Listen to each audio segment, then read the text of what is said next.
Could Groot's ultimate tree god form actually destroy Thanos? You probably remember in Avengers Infinity War when Thanos casually stopped Groot's wooden attack with almost no effort, but at that time Groot was still basically a teenager, nowhere near fully evolved. After spending years under Rocket Raccoon's care, Groot returned in Guardians of the Galaxy Volume 3 looking far more powerful. He could create multiple weapons from his body like an octopus, and his strength and durability had massively increased, but even then he still wasn't at his peak form. Now in Marvel Comics, the Flora Colossus race, the species Groot belongs to, has an ultimate tree god form that's considered insanely dangerous. Some fans even compare its power level to top-tier beings like Gila, so theoretically if Groot got enough time, growth, and proper evolution, there's a good chance he could overpower a version of Thanos without the Infinity Stones. Part 2. Why Tobey Maguire's Spider-Man is still the most iconic. Why is Tobey Maguire's Spider-Man still considered the most iconic out of all three Spider-Men? Back when Spider-Man was being made, Sony Pictures usually preferred flashy, ultra-charismatic actors for lead roles, the kind of personalities similar to Heath Ledger. Because of that, Tobey Maguire was actually rejected at first, but director Sam Raimi strongly supported him. So when Tobey was officially announced as Spider-Man, Hollywood was genuinely shocked. Then Tobey proved everyone wrong with his performance, and honestly, that's probably why audiences still connect with him the most. His Peter Parker felt real, a struggling guy who couldn't even pay rent. Even when he went to the dark side in Spider-Man 3, his biggest demand was basically a promotion and a salary raise. That level of realism made people emotionally attached to him.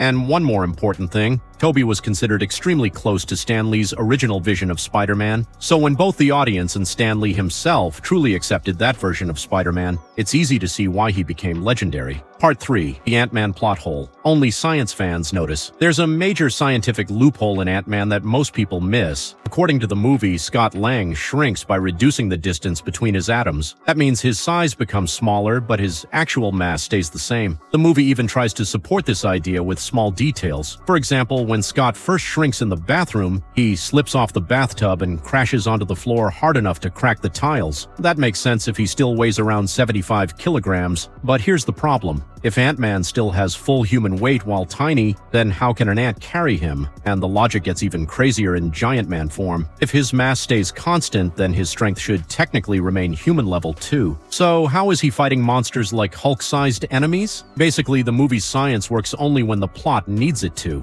Part 4. Why Loki's Mind Scepter didn't work on Iron Man. Why didn't Loki's Mind Scepter affect Iron Man in the Avengers? When Tony Stark returned to Avengers Tower, Loki was already waiting for him. It was obvious Loki wanted to use the Mind Scepter to control one of Earth's most dangerous heroes. But something strange happened. Loki struck Tony twice with the scepter, and nothing happened. That failure immediately frustrated Loki, and he threw Tony out of the tower. So why was one of the 6 Infinity Stones suddenly useless against Tony Stark? Some fans say the scepter only hit Tony's arc reactor instead of his body. That explanation doesn't fully work. The Mind Stone controlled people through clothing and armor before, though simple metal shouldn't block Infinity Stone energy. The more interesting theory is that Infinity Stones can balance or cancel each other's powers. At the end of the Avengers, Selvig even used the Mind Scepter to shut down the portal powered by the Space Stone. That means Tony's arc reactor may have contained something special. In Iron Man 2, Tony created a completely new element using Howard Stark's old research. This new element not only cured his palladium poisoning, but also massively upgraded the arc reactor. So maybe that mysterious element had unique energy properties capable of resisting the Mind Stone's mental control.